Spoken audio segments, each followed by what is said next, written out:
board meeting to order. I would love for you to just go around and introduce yourself, starting with Cindy, who has a sip of something. Cindy Van Conant. Krista Whalen. Linda Sherwood. Andy Corey. Jean Bergstock. Holly Trovo Babcock. Kate Stoll. Tim Gerzon. Great, thank you. So we have Beth Williams and Rob Mann both have excused absences or just absences. The process observer for this month is Vice Chairman Stoll. She's volunteered. Thank you. And next month, it's just in alphabetical order, so I believe it's Whalen next month? Or William Whalen, I think it's you. Is it me? UVW. Nope, it's Van Conant, sorry. I had to do my, I think it was. yeah. Yeah, it's my, No, it's the top dog. oh, okay. Okay, so do we have any agenda adjustments? Do we want to add to the agenda this, a little bit of a conversation about the board docs?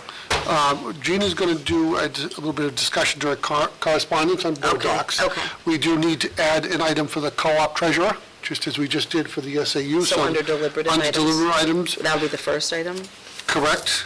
And then the other piece was, in your board packet in discussion, we have the middle school lot line discussion. After we go through that discussion, if the board is comfortable, We can take we it. could take an action if you'd like. Okay. Okay. Good. Well, you would. Yeah. So just, Okay. okay. So I just wanted to give you just an update, because the board granted me authority for hiring over the summer, but I wanted to let you know we had hired a middle school guidance counselor, Julie Conroe. Julie is coming to us at a master's step 3. She has a bachelor's in health management and sociology from UNH and her master's in school counseling from Riviera College. Her salary would be $54,077. The second one is high school math, is Griffin Fletcher. He is a bachelor's plus 15, step 9, for a salary of $58,717. $58,717, and he has his bachelor's in math from UNH in 2014. What step was that? He is 15. bachelor's plus 15, step 9. So those two hires are in place and working with HR regarding onboarding. And then I'm going to turn it over to Gina to just kind of touch base a little bit on board docs, which is the first time we're using it tonight. Okay, so our new website launched on June 30th, and along with that, we have some new functionalities, new ways of finding some things. So our agendas, you can find them in a few different ways. So the traditional way would be to go to the board, and then co-op school board, and then it would load very quickly. And all of our agendas and minutes have been historically on the right side. So those are going to stay until we load them into board docs, but our agendas and minutes and policies, once they're uploaded, will all be located within board docs. You will see a blue box over here that's just not there yet, but it will be. And so within board docs, it will load to the landing page, which is the SAU, and then certain meetings are featured as they're coming up. So the co-op school board is a featured meeting. You see it's right over here, and then you can view the agenda. So it is a little different from what we've seen. Different doesn't mean better or worse, just different. So one of the great features is you can scroll down and click on an item with a little bit more explanation, and then find the attached document that can support that piece. You know, whenever you see a little document on the right, there's some supporting materials. Sometimes there are 2 pieces of supporting materials. Sometimes there might be 7. Sometimes there will be none. But our deliberations are here as well. And this is easy for our recording secretary, who then automatically has, for the minutes, the ability to take the motion and immediately turn that into a 5-2 or 7-0 or whatever. So the minutes become easier to do. Another great feature about board docs is that this entire agenda, along with any policies, becomes searchable along with our minutes. So if you were to look at the last time we discussed the program of studies, you could do a search on program of studies, and then it would tell you that it was featured in this particular agenda, the associated minutes, and then let's say in a policy as well. So there is an increase in functionality. The downside is that there are different documents that you'd have to download individually, but they are all located in the same spot, and that avoids the scrolling through the 150-page packet. I am looking to see if there is a way through Board Docs, it's brand new to us, to just do one simple download for all the content in one PDF. So I don't have the answer yet, and we have more training to do, so we will continue to do that, but apparently didn't want to stay there. All right, so that is one way to reach that agenda. If you go back here, you can also just go to school boards and immediately go directly to board docs. Another feature about board docs, which I'll just point out, is that this is where the governing board, the co-op budget committee, all of the agendas that we host are all here, and there's just a drop down, so I can also just switch immediately between boards right here in this top right drop down if it's not a featured meeting. If I just want to go over to the co-op and say, okay, what is going on in 2023? Okay, well, we have this agenda right here. So I just wanted to point out those features. Oh, one more feature is when you print, you can print a simple agenda. You can print a detailed agenda, which has attachments associated with it and links within the detailed agenda, or you could potentially just print one agenda item if you were looking for that.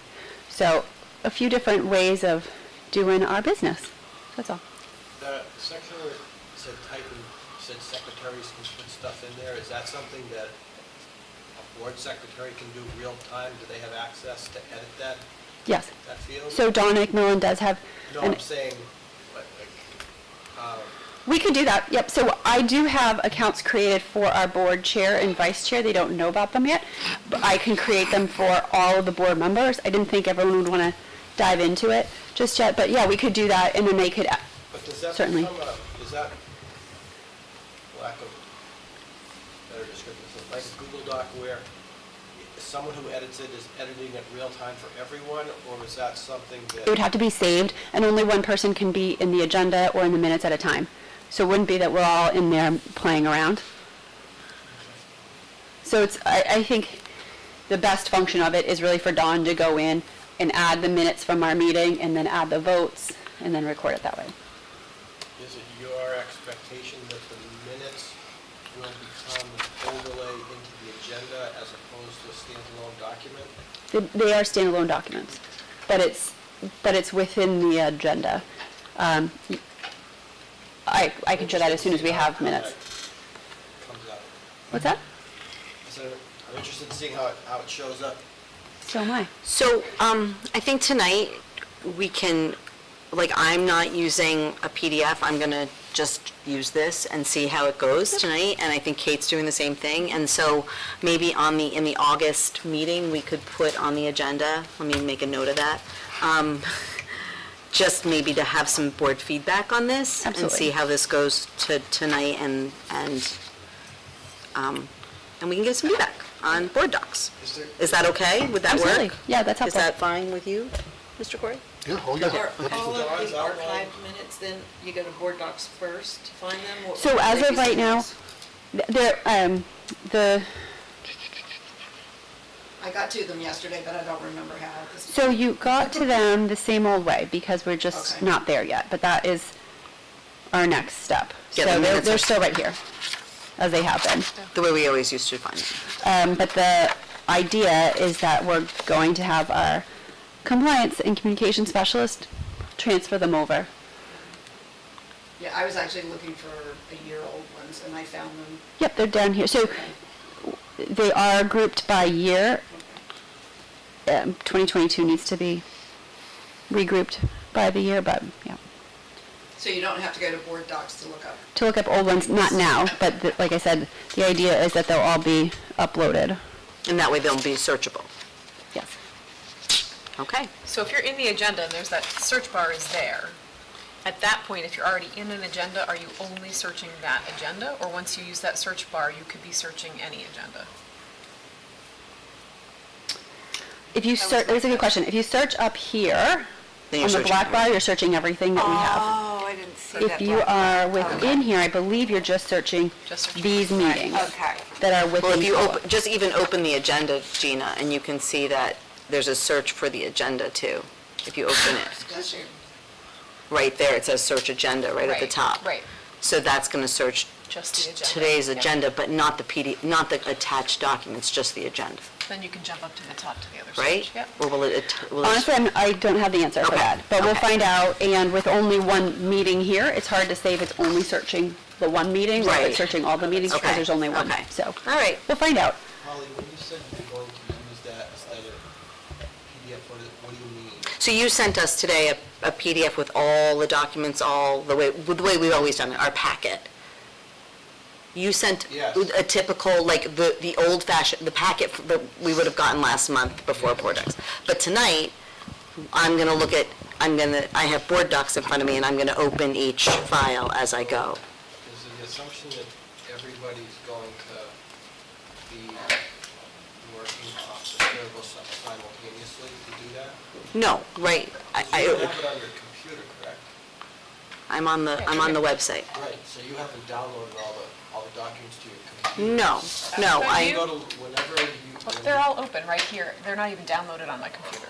They're just opened within Safari. Right, so you are working off of whatever server is housing those documents right now? Yes, That requires you to be on the Wi-Fi?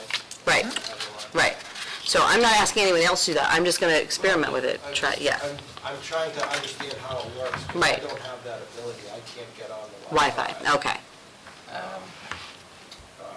So you have to download everything in advance if you want to use your tablet. Correct. Okay. The question that I had was, is this cloud-based or do we have a local server? Cloud-based.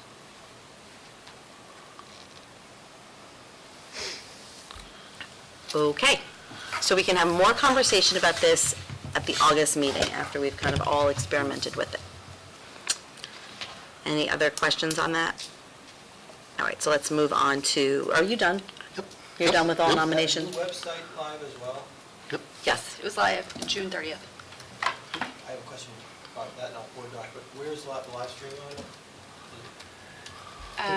It was in the, So it's in a few places. Is it right on the homepage like it used to be? Or is it- I'm looking, hang on.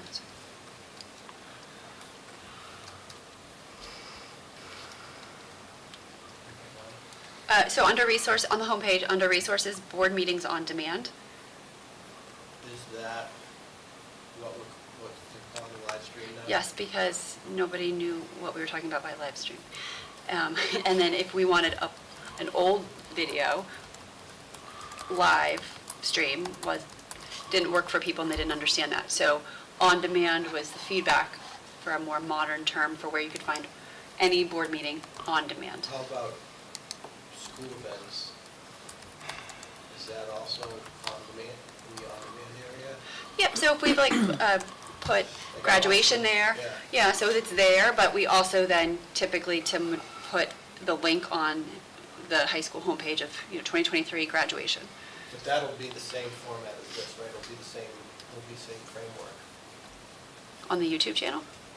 No, on the homepage for the high school, it will be in the same. Yes. template. So people will, when you say, are all live streams housed under a heading of board stuff? So board meetings on demand will take you to where you can find if we're currently live streaming or any other any other recorded session that we have within our YouTube channel. But then if there is a particular event that a school wanted to highlight, the Veterans Ceremony, they're also going to have a direct link on their page so that, yes, you could get to it through board meetings on demand because that's our YouTube channel, but really no one's going to look for a Veterans Ceremony on a board meetings page, so therefore the principal would have that, a direct access in a place that makes more sense. More conversation to follow. At this point, let's move on to approval of minutes. So I have a couple sets of minutes from June 21st, 2023. We had the Hollis Brookline Cooperative School Board meeting, and Beth and Krista were absent. So I have the following amendments. Page 2, line 35, end the sentence with a period and closing quotation mark. Page 3, line 37, correct the spelling of school. Page 5, line 5, replace arrived with arrive. Page 7, line 2, replace his with is. Page 11, line 29, insert year following coming. And page 22, line 25, replace on with one. So I need a motion to accept as amended. So moved. Moved by Kate. I need a second. Second. Second by Krista. Okay, and then, are there any comments on that? Any other? Yes? I don't have them printed out in front of me for certain reasons. But there was one paragraph, and I don't know if those corrections cover it, where there was a starting sentence that just, I had no idea even what it was trying to say because of the words. I thought it started with other or something. Did anyone notice that? No. It just, I'll try and dig it up, but there may be one other correction that I missed after. Okay, will it hold you up from approving them as amended at this point? Well, I missed something. Okay. Just asking what it is. Okay, so all in favor? 4, opposed, abstention, 401.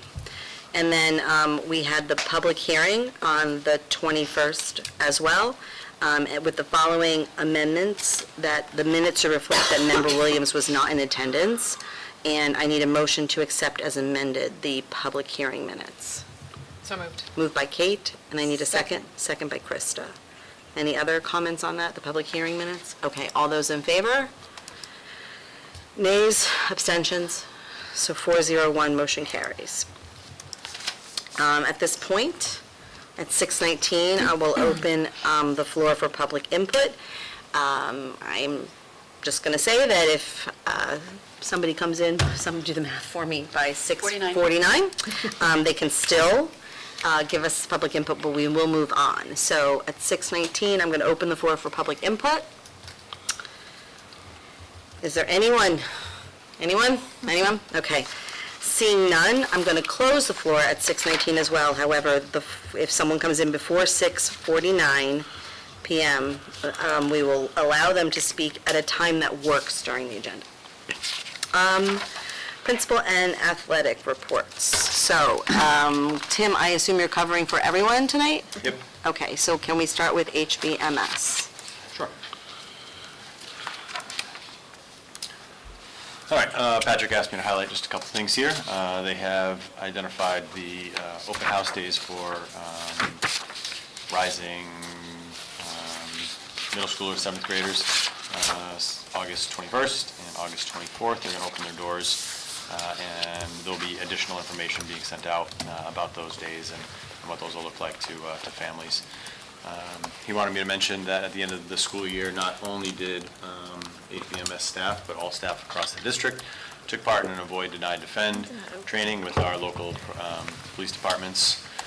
Avoid, Deny, Defend is kind of an evolution of the lockdown drill, putting some decision-making procedures in place in the event of an emergency. He also asked me to mention that I'm currently searching for an 8th grade English teacher, and any questions that I can try to answer, I will try to.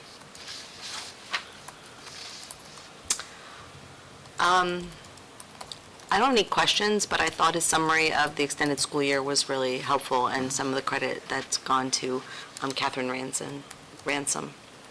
Sounds great. And it's nice to see that in the report because we don't always know what's going on with extended school years. So that was great. So if he's going to watch this meeting and listen, just giving him that feedback. So are there any other questions for Tim, i.e. Patrick? No? All right, moving on to, how about we do athletics next? Because you have, can we do athletics next? Sure. We'll do you last, Tim. Okay. So, as you can see here, excited to announce the HPMS softball dugouts, which have been a topic of conversation the last several months. Project's up and running. Green Nature Homes is currently working through the permit process, and we've been in contact with Reed's Ferry Lumber. We'll be donating the building materials. He did get an approximate figure for the materials last time. I think we were going back and forth because he had the $11,000 figure, and we weren't quite sure that included labor and the cost of materials, and we weren't quite sure what the donation would end up being, but it sounds like he's closing down on an approximate $5,000 for the donated materials, bringing the cost down to just under $25,000 for the dugouts, and with the hope that they'll be utilized in the spring of 2024. So he has his open positions posted there, and he also included here summer updates. We have camps going on, student athletes engaged, open gyms, pickups, and camps throughout the summer, as well as our strength and conditioning sessions with Mike Thompson. Great, thanks, Tim. Any questions on the athletic report? Great, seeing none. Moving on to your principal reports. And I assume, should we just go right into program of studies conversation? Or should we just, okay. Yeah, yes, yeah. Why don't we just, yes. I have a question about athletics, not about the report. I don't know if you know any. Do you know if we're doing any leasing of the turf field for summer programs this year? We have not. It's primarily being used by our own student athletes and our own coaching staff. Okay, so Tim, I guess we'll kind of take this as a principal's report, but honestly, just for expediency, we'll just move right into the conversation about the program of studies. Yep, just a couple notes here. We have some summer building projects going on right now, including the annual stripping and waxing of all the classroom floors and painting, moving furniture. We're also working to reconfigure some spaces and recapturing some of the computer labs, computer lab space for classroom space.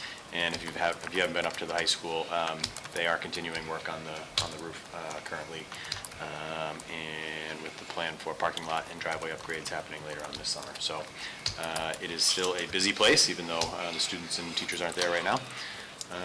As you know, we had the class of 2023 graduated 202 students on June the 10th, and several of the highlights are listed there, including sending 2 kids to military academies, Austin Kump and John Summer, going to West Point and Annapolis respectively, highlighting a couple National Merit finalists, Noah Moyer and Will Longton, and then also Will as a semifinalist for the U.S. Presidential Scholars Program. So very proud of all of our graduates, and I am sure they're off and running after leaving us on June 10th. Going into the new course proposals, as you can see, there are several there. I can just do a quick brief overview, and then we can open up the conversation. So business and professional writing, we had talked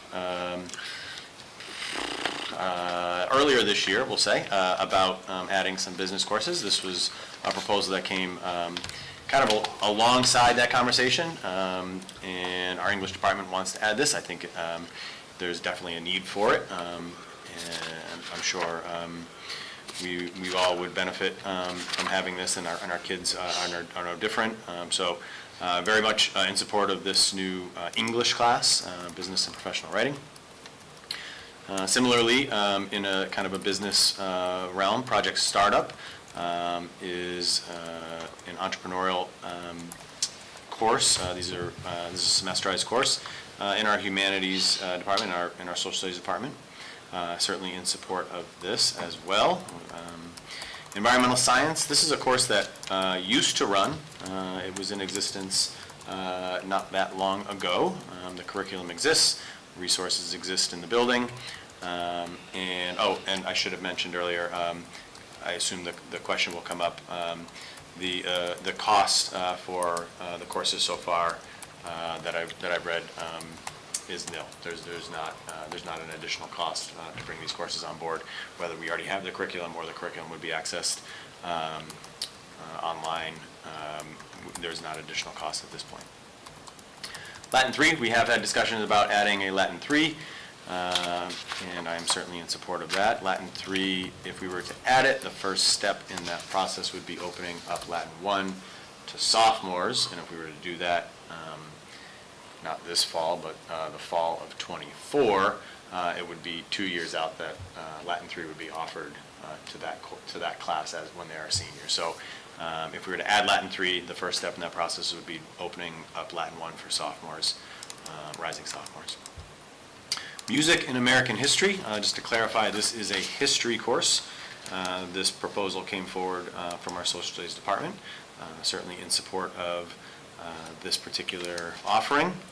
I think it would round out our social studies offerings. We don't have a ton of elective courses, and as you know, we require social studies through the 11th grade, and opening up some of these humanities courses for seniors would be, I think, a really positive offering for our students. And in that same breath, archaeology. This course was proposed by Mr. McFarland, who actually, he does this work on his own. He's actually on a dig right now in Greece, and he's very passionate about this work. He does it kind of as another career. He does it and wants to bring this idea back to the school, and he's also proposed the idea, if this wasn't going to be approved, offering it as a club and just getting students interested in the field. And then on top of that, anthropology, which was also once a course here at Hollis-Brookline High School, bringing this back as another offering in the humanities department or social studies department. The one note that I would make is those last two courses do have some overlap. So I would just pause before approving both, because I feel as though they may appeal to the same student, and robbing Peter to pay Paul. So I felt like it was worth at least bringing up and pointing out that there is some overlap between the two courses. Independently, I'm in support of both moving forward, but I think we also need to have that kind of 10,000-foot view conversation about what the offerings are, and with our enrollment numbers, and making sure that we are we're not robbing one from one for the other. And at this point, the idea was to just bring them forward for conversation, not necessarily for a vote tonight. Right, approval. Just for a review. Are there any comments or Try to questions? answer any questions that you may have. Would Latin 3 be considered a capstone course and thereby not be subject to minimum class size?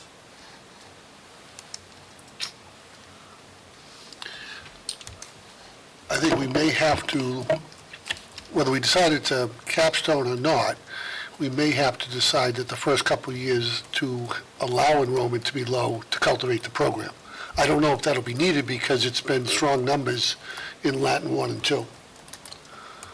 But it may need to be for those first few years. Yeah, I think I think it's, until we see who takes it as a sophomore, it's hard to say that we would run into that issue. It could be very popular. It's hard to so, say. but if kids are starting it their sophomore year and taking it as their only foreign language, some colleges are looking for 3 years. Yep. So if we weren't offering that, I think it would almost have to be considered a capstone, because you can't tell kids, oh, you took took Latin two 2 and and you next year. can't take a third year, when right now Latin is sort of like a secondary language that kids take on top, or they're not, I don't know. I would be concerned. I would be concerned about not offering that third year, Yep, I think that's a valid point. or not being able to offer it because of class sizes, so. Right. Archaeology and anthropology overlap isn't obvious to me, but I hear what you're saying in terms of spreading the potential audience too thin. Might that be a candidate for alternating year kind of offering? And when were you thinking of, because you said Latin 3 because of the statistics would not be in the next one. Are archaeology, or are the other courses potentially for the upcoming? Program of studies for the following year, so 24, Yeah, 25. so just to clarify, the program of studies for this fall is already established and done, so, it would be the, next school year. So none of these courses are being proposed to be offered in the 2024, Right. oh, no, they're not, Yeah. 23, 24, they'd be offered in 24, 25. Yep, our schedule is already set for the upcoming school year. The program of studies that we bring forward in November, the idea, if these are discussed and approved, would be included in the offerings in the fall. So it guides the kids, it would be guiding the kids when they register in this 2024.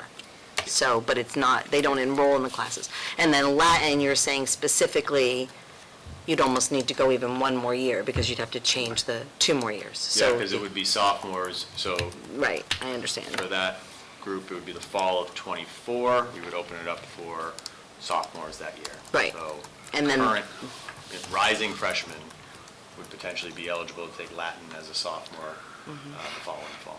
Is there any consideration to opening it up to freshmen? Potentially. I think, somewhat related to Tom's point earlier, with the Latin 3 being the capstone, then you wouldn't necessarily have an offering in a world language For your senior year. For the senior year, Right. yeah. That might actually be an advantage For some people. Yep. who would like to complete their languages earlier to Right. do that. Yeah. Do we allow freshmen to take other foreign languages? Yeah. Yep, French 1, Oh, yeah. Spanish 1, So, Or 2, depending on what they or took in middle 2, school. depending on So- what they come out from middle And then those kids fall in the same, if they start with 2, 3, 4, they're done their junior year also. Or 5, but we have French You could 5 and take Spanish 5. AP. Well, Like AP, AP. that's right. C. but I think if you're going to put it in, where we do have, it's just a question of whether the freshman requirements leave space. But if we're allowing them to take other foreign languages. Yeah, they we're could take trying it. to They would just take it instead of. Perhaps build Right. Latin into a third full-function language. I'd be supportive of offering it. But it depends on how much you can have, how much he can teach, because he's the only Latin teacher right now, too, right? That's correct. So if you open it up, What else how does many he more teach? classes? Intro to modern language. He's teaching intro to modern language, and then this coming year, he's actually teaching senior quest. Because of all the foreign languages. Correct.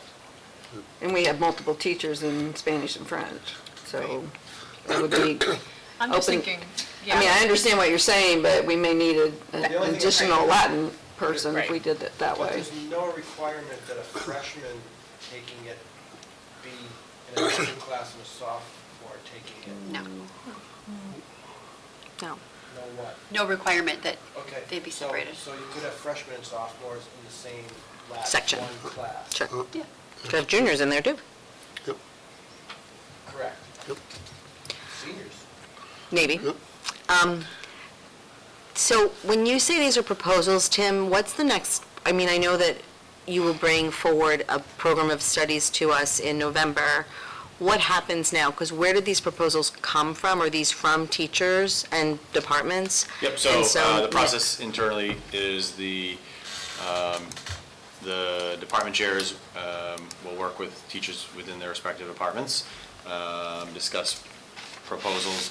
As an example, environmental science was something that we've already run before. It was discussed within the department that would be a good offering for that third-year Spanish for the college-bound student, not necessarily AP. Third year science, you mean? But, third-year science, not necessarily looking to take an AP class, wanting to continue with science, not necessarily looking to take physics, but wanting a third science. So having another additional course. So the conversation starts at the department level. Sometimes specific teachers, specific individual teachers propose these. The project startup came from an individual teacher, went through the chair, discussed with the assistant principal and myself, and came forward to this. So all of these that you see before you have administrative support, with the one caveat that the anthro and archaeology, and to Tom's point, I think if you dig in a little bit to the curriculum, particularly with the archaeology, anthropology being one of the topics that are discussed within, it's not identical by any stretch, Right, but but it's there is close. overlap, and I just feel as though if I'm a junior, or if I'm a senior looking for an elective course, and I have an interest in that field, I might take archaeology over anthropology, or I might take anthro over archaeology. Yes, you have to see Similar how type that of is. kid, I think, is looking for those, though. But taking one wouldn't stop a student from taking another one. Very if true, they and we could wanted. also offer them, if there's semesterized courses on opposite semesters, available for both. So that was some of my questions. Is the business and professional writing course a semester course? Semesterized. Semester. Project startup is a year or semester? Semesterized. So these are all, except for environmental science and Latin 3? Yep. These are, what about music and American history? Is that semester? Semesterized. And archaeology and anthropology? And so, and then project startup, what department is that in? Social studies. Okay, Do we offer sociology? yes, Yeah. yes. Sociology and anthropology often pair up. Yeah, And I'm a lot of wondering, kids take is sociology a semester course? I would suggest that you consider looking at how those two match up time-wise, because I know, at least at the post-secondary level, they are often in tandem. Are there any other comments or feedback? I just want to thank you. I think this looks really good, and I'm excited to see some somewhat business classes. I really like I like them all, but the business and professional writing, I think, is going to be really helpful for all of our students. And I like the project startup. And my question, I was thinking with the anthropology, or with the archaeology, you say archaeology 1 in the description. Is there a thought there's going to be an archaeology 2? Or is it just, we're kind of calling it that? So, I think Mr. McFarland, this is an area of passion for him. I think if this were to have success, I think that's a possibility. Okay, no, I think they're really interesting, and I like it. I want to come take the music one. Yeah, the music, the history, the music looks awesome too. Yeah, agreed. Yeah, I mean, yeah, I think they all look great, and Yeah, and thank you for laying them out. doing that, bringing that forward, appreciate it. So my only other feedback is going to go back to what we talked about last month when it comes to math, and the fact that a not AP level statistics class would be a great thing to consider, not just for our math-based kids, or even for our kids who aren't that into math, but also for our kids who are thinking of the social sciences, like anthropology and sociology and archaeology. All of those things require data analysis and stats. So, you okay, Andy? Yeah. Okay. So I will continue to put a plug in for some sort of a non-AP, non-stressful statistics class to get our kids started on that process. I would totally agree. Yeah. Is there anybody else? Because this is our opportunity, because this is when Tim's going to go, and, for the next 4 months, he lives the program of studies, I'm sure. So if you have anything else that you'd like to add or say, this is your opportunity as a board member to do this July discussion. I think the stats is the big one. We've talked about it for a long time. Yeah, we've already discussed with the building, I don't know where, but a small, I think it's 10 by 10 or 20 by 20 plot.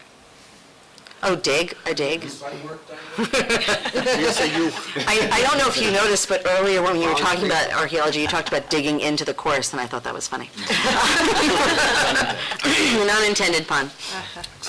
I actually really am interested in the project startup, too. I think that's very interesting, and gives kids I think that's really, could be a really interesting class that could be something that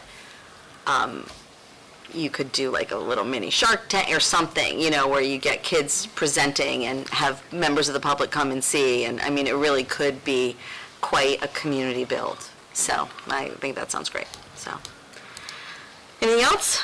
All right. So that is the discussion for the program of studies. If no one else has anything else, I'm going to move on from that. Okay. Thank you, Tim. Thanks so much for laying it all out. And I loved getting all that curriculum stuff, read every single sentence of it. So is that taking it out of the discussion area? Or Yeah, I'm done with it now. So is there anything else that you want to talk about it? Just didn't know if there was something. No, we kind of bypassed, we just kind of went right into it because it made most sense to do it that way. So, at this point, we're going to move to the discussion section of our agenda, which we've already been in, and we're going to bump back up to the Budget Committee report, which is you, Mr. Solon. Oh, I have to pull up Rob's email to me.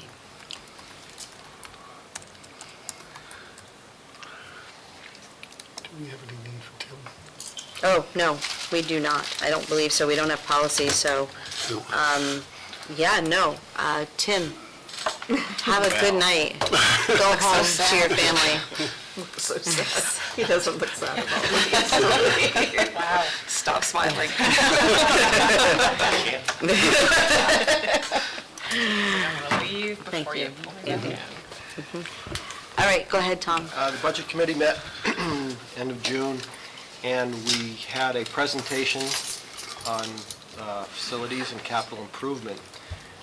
And there were some items on it which were somewhat surprising to me. I just wanted to put them on your radar.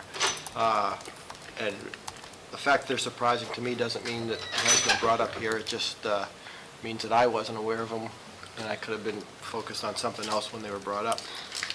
But they're really big-ticket items, one of which is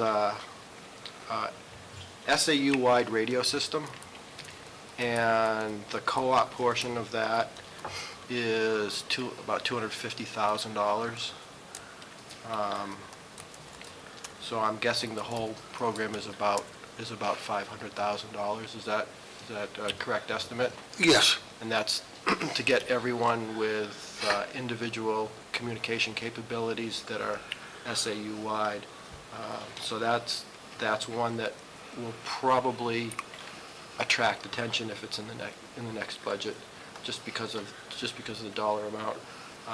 There is a proposal for a middle school water system study over a course of 3 years with a dollar amount of $750,000, and that was, we were told to talk about perhaps getting the middle school away from being the Hollis water system. And there was another one here.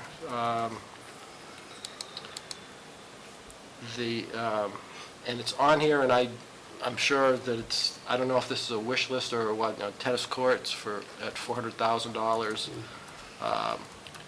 And then there's the egress traffic issues study and actually doing work, and I think that's probably to talk about getting a second exit out of the high school. And there's about a $500,000 price tag applied to that.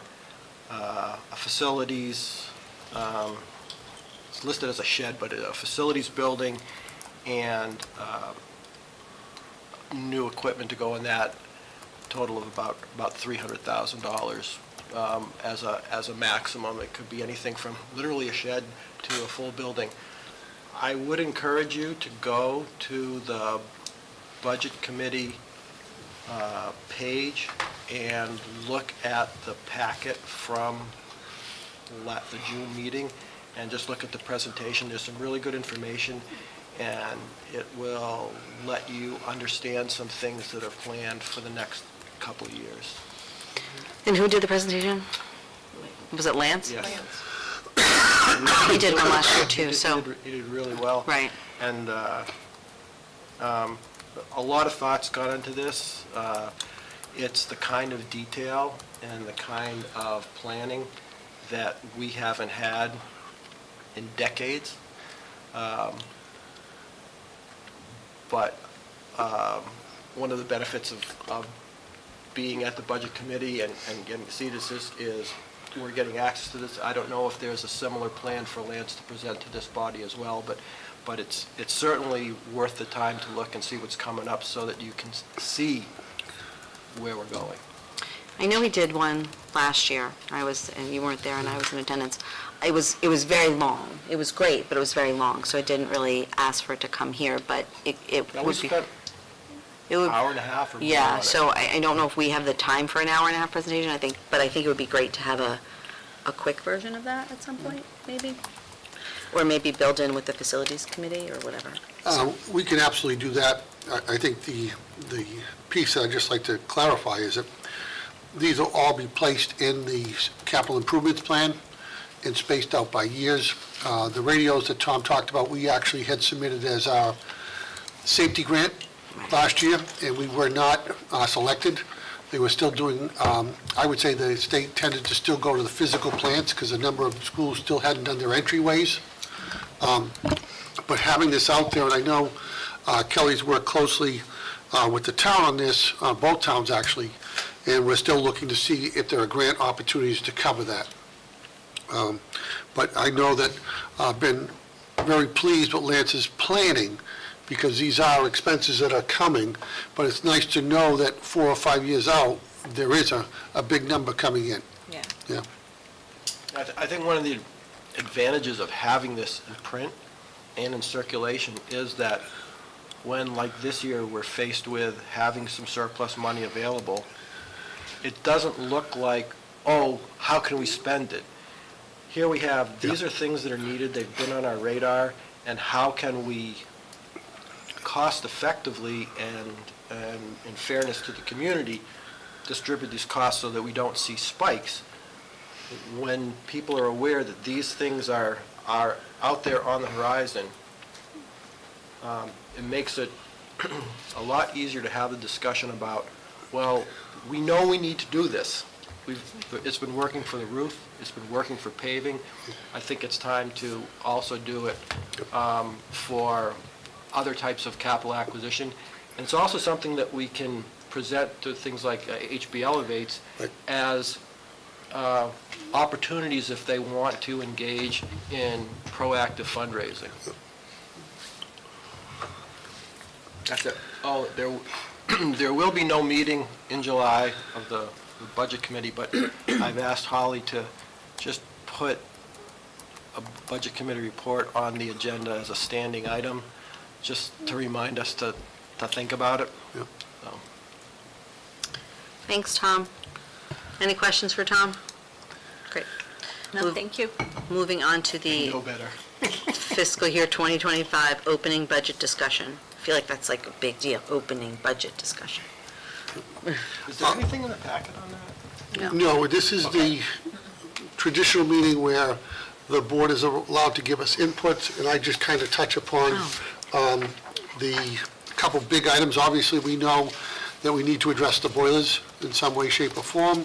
So we're looking at a specific plan just to address those, and we'll have some proposals coming through Lance. I want to make you aware that we will have a natural increase in special education costs next year based on students that will be leaving the 6th grade coming to the co-op. So every so often, we see elementary budgets go down slightly because of the costs, and kids move up to the co-op. And then, obviously, probably the biggest item that'll be on the warrant will be the teacher's contract if we can successfully negotiate an agreement. So those are your 3 big ticket items. So a lot of the items that Tom talked about that we know we need to do may or may not make the light of day for next year, just based on the components that we have coming forward. And then, is there anything from a board point of view, a board member point of view, that you'd like looked at? We've used this July meeting to really kind of as a guide. And I think we've made some significant progress in a number of areas, facilities, athletics, by having these discussions So when we get to September, October, there's no surprise. Has any of the impact of the change in state funding been assessed for us yet? We received a spreadsheet that we were told to not yet count as like solid concrete, because they're still working out, because obviously we just passed in June the new formula. So, as what traditionally happens every 2 years, we will see an increase in funding. So we will probably have to make a decision as a board. Do we want to, option one, leave the budget where it was, and that money would automatically fall down through the filters to the taxpayers towards the end of the year? And then you could use it, if the voters approved it, on warrant articles to fund different pieces that may come up in March and April. Option B, depending on what the dollar amount would be, is to, we have the warrant article every year allowing us to take funds. We would reach out to legal and find out, is that a board decision, or is that a special meeting? Pardon me. And then move forward to take those funds, but it will not, with the timing of this, there won't be the time to reduce the tax bill. You know, there's no way the state's going to have that ready, so that's kind of set in stone. The other question I had is, have we pretty much completed professional staffing? And if so, do we know how our expected contract costs will match to the budgeted expense? So we still have eighth grade English to hire for and a case manager to hire for. But what we don't know, because they won't complete this until new hire orientation, is their benefits enrollment, and that's a huge, that can swing anyone in any one direction. I mean, in general, we're a little bit lower, just if you look at straight salary, but Right. we have no idea about When does the enrollment period occur? For our new hires, they go through benefits enrollment on August 22nd. Okay, so we won't be able to make any determination until we're into the school year. Correct. Okay, That's thank true. you. Are there any board members who have a passion or something they want to put on the table that the superintendent should be aware of, concerns, things that you think we should be Swimming pool. funding that we are not funding, or things that you feel like needs that aren't being met, or, I don't know. This is our July meetings, this is sort of our time to do that. I should have given you a heads up, I'm Well, sorry. I'm really appreciative with Lance and working in the facilities. That's always been something that I've been concerned about. And so I appreciate that we are taking care of that and worrying about that and budgeting for it. And that's important to me. So that's being done. So, Tom, you said it was, sorry, I didn't mean to interrupt you, Chris, so go ahead. Are you No, done? that was it. So you said radios, tennis courts, water survey, like a water, Those are Those are- not in I understand, next those year. are the big things that are sort of like out there, Yeah, a lot of it, the egress, radio is considered a safety issue. sure, All the others are, like I'll nice to call have, facility upgrades. right, shed, storage, I'm- okay. The maintenance stuff isn't really anything that we haven't already been Right. talking about. And the administration has put us on a course for continued addressing, with the one exception being our decision on the boilers, whether they're going to be replaced or not. But the one that I'm struggling to think of anything, we want to talk about what's important to the kids. And we've got the curriculum stuff in place, we've got the one-to-one technology. I mean, we've been getting what we're asking for.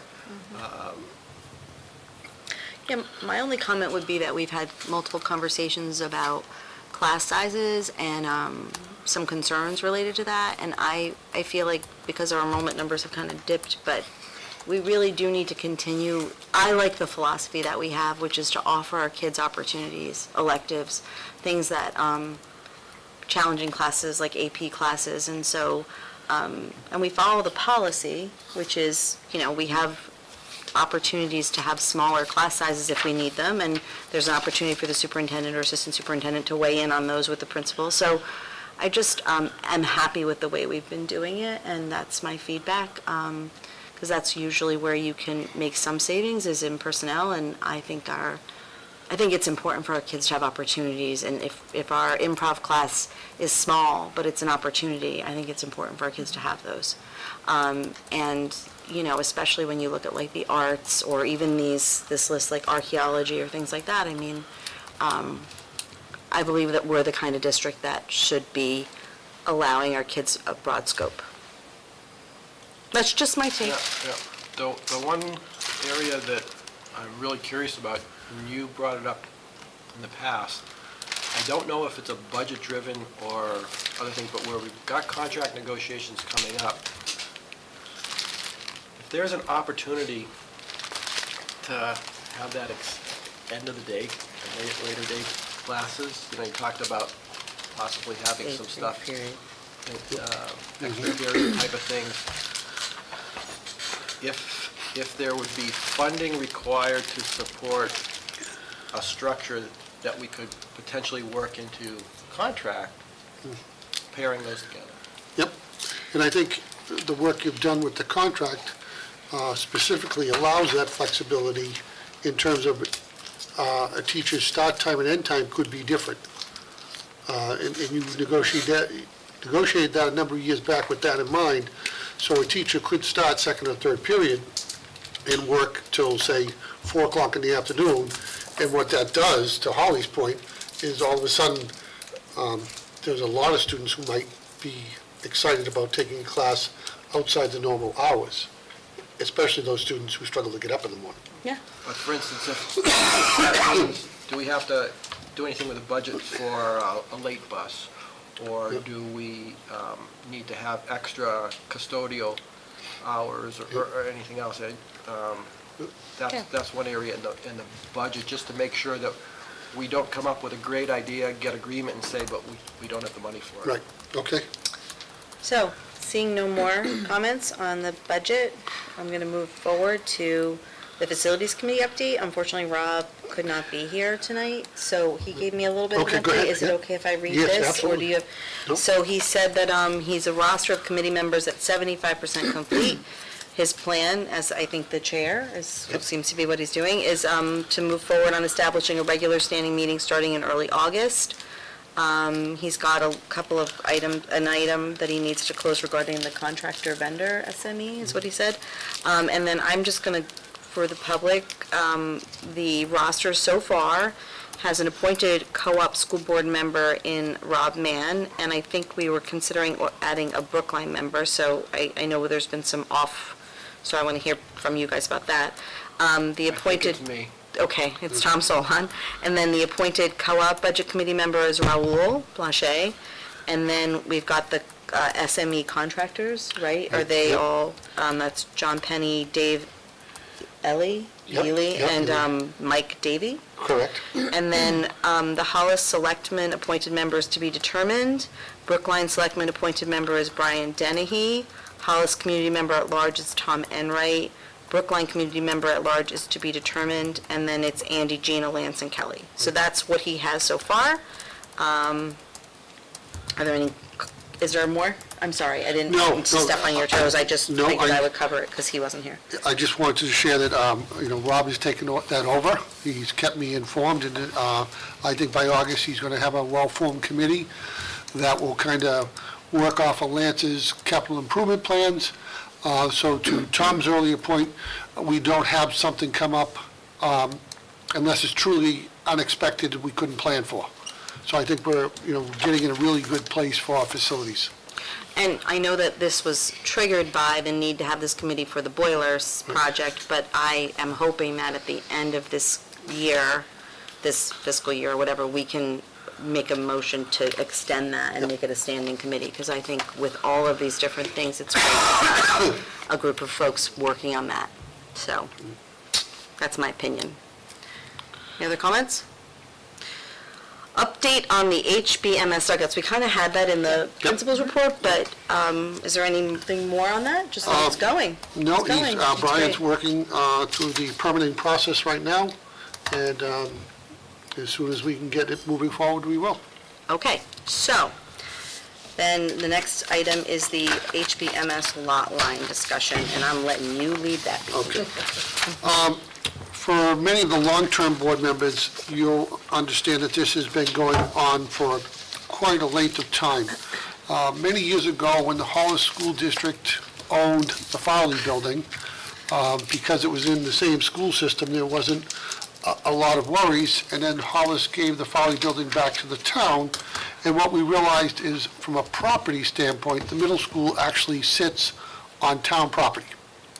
And we've been working on this for many years now. And I'm very pleased working with the town manager in Hollis to have brought forth this proposal tonight, where we correct the middle school sitting on Hollis town land by doing a land swap. So there's a map on your very back page. If you were to look at the front of the middle school where the road comes in, where you have all the parking spaces. If you look at the very corner of the middle school, and since we're sitting it, if you just went down this side of the building where Tom's sitting to the corner, that corner is what lies on town property. And that's highlighted in this diagram. And the orange, correct.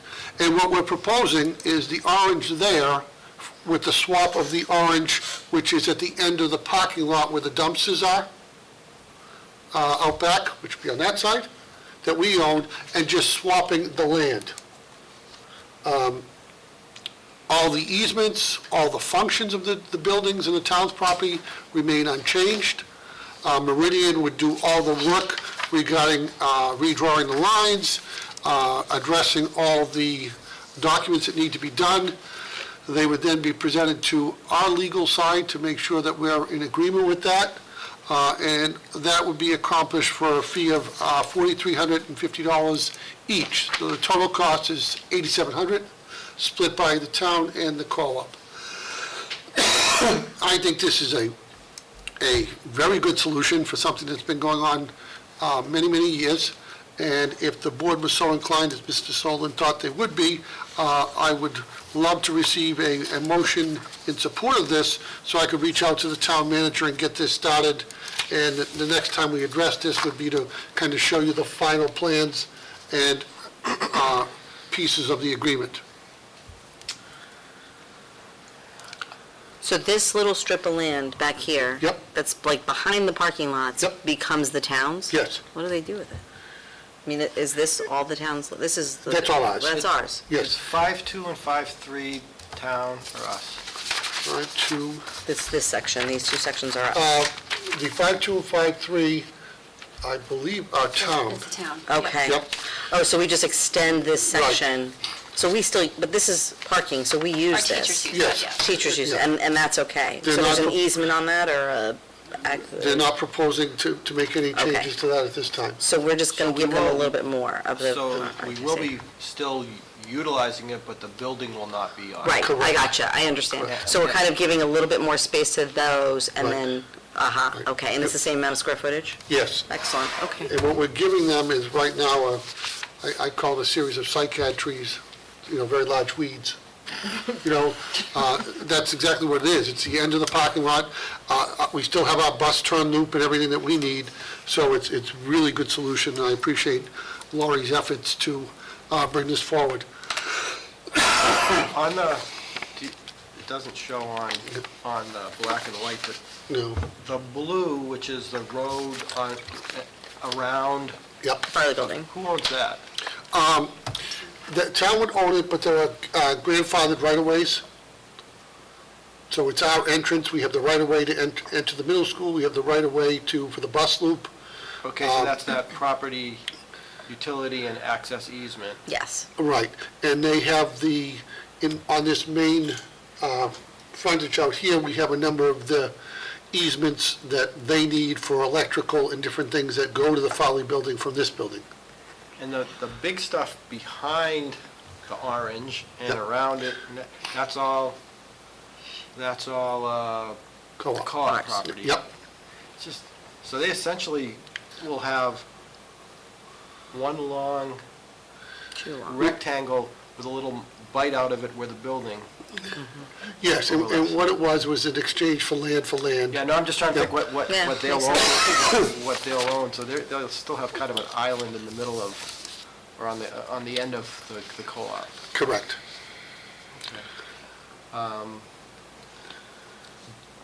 Is the board amenable to taking action? Is the board on that? amenable to taking action on this tonight?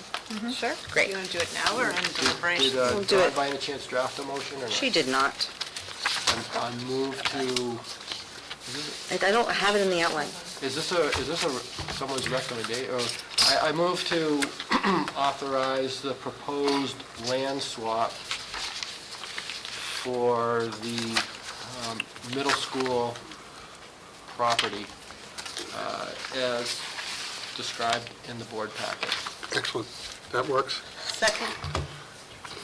So motion by Tom, seconded by Krista. Any discussion? All those in favor? 5-0, motion carries. Okay, so we have moved to deliberative items. We have one deliberative item as well, to see what action the board will take appointing an interim treasurer for the Hollis Brookline Cooperative School District. Just to do our due diligence, can you just quickly introduce the situation? Yeah, Or if you would. Andy, whomever. So I won't be cropping again. She did it for the SAU Governing Sure. Board. So each of our school districts and the SAU Governing Board has a treasurer, and the treasurer is responsible for reconciling the monthly statements and signing off on all of our payroll checks and accounts payable. Last week, we were faced with a resignation of the longstanding co-op treasurer, and it was an immediate resignation, unfortunately, and so we need to move quickly in order to continue doing business as is. We need to move forward with the appointment of an interim treasurer. We would like to look for more of a long-term treasurer, but right now we certainly need to move forward with an interim. So the Hollis School District Treasurer, Claudia Dufresne, is willing to be the co-op school district's treasurer as well. Claudia has been the treasurer for many, many years for Hollis, was a teacher both in the co-op and in Hollis, and prior to that was a bookkeeper, so she certainly has the skill set that, would serve us well. And at the co-op level, it's an appointment. In the co-op and in the SAU, it is an appointed position anyway. Okay. Is there any discussion on this? I just have a question. What is the normal term for the position? So for Brookline and Hollis, it is on the March ballot as a 1 year. When does the year, what's the year? Is it What- the school year or the calendar year? It's the elected year, so they're elected in March, so they start like we do. Yeah. So their term is from like Okay. March to March. And how about for the appointment? The appointment has been until the person... No, but here's what I'm trying to figure out what the period is for the proration of the compensation. I would say, I would simply leave that up to the business office, because typically what we do in situations like that, they'll look at it as a number of days.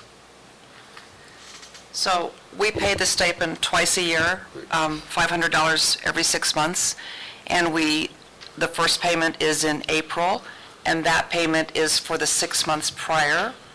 So our resigned treasurer would be has gotten all of that in April, and then the next time we pay is in October.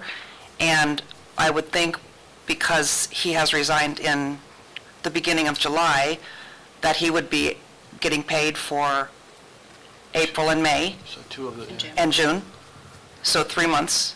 And the new position, well, the interim will be getting however long that Yeah, I was just They trying work. to think of, because the reality of it is, if someone was willing to replace the resigned person in the 3 districts that were covered, total stipend is $3,000 a year, which is not insignificant in the scope of what our stipends are. And they would be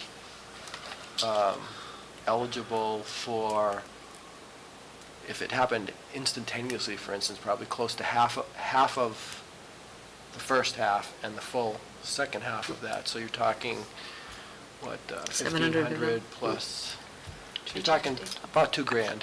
I would like to say that we would prefer to have 3 people, 1 for each board, as opposed to 1 person for 3 boards, just to minimize the risk of what's happening right now. We're running payroll tomorrow, maybe. We can run payroll only if we have a treasurer on board with the bank, with all the signing, and that's happening tomorrow if the board has approved the interim treasurers. Okay. It's happening on the day we're running payroll. That's really risky.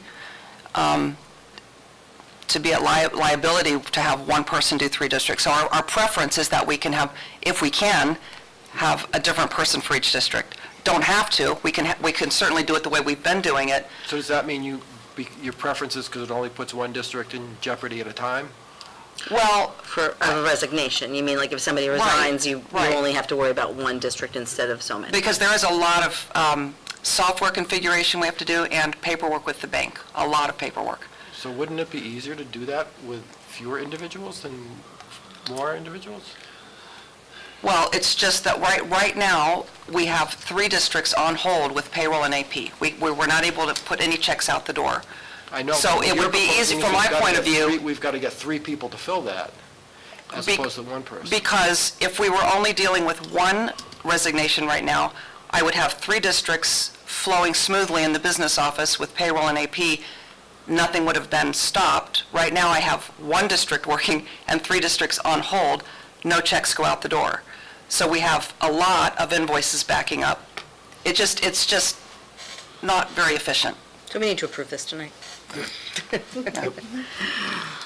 I'm thinking about how we get the replacement, because that's been part of the challenge, is getting people to do it. That's next week's Absolutely. Right. Okay.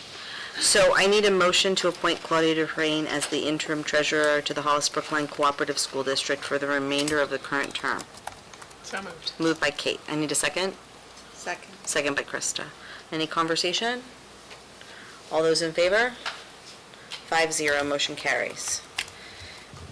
I don't think we have any other business, deliberative items, so I just need a report. We don't have a non-public, do we? Nope. No. So I need a report out by the process observer. So exciting. We started like a minute late, Uh-huh, just yeah. saying. Mm-hmm, yeah, I And- know why. You know, a couple of adjustments, no issue there. We had a really good discussion on board docs with some good questions. Went a little long, but it was useful. But then there was no public input, so we made up our time there. Great conversation on the program of studies, potentials for, going forward. Also a really good use of time, because we did it at the same time as the principal's report.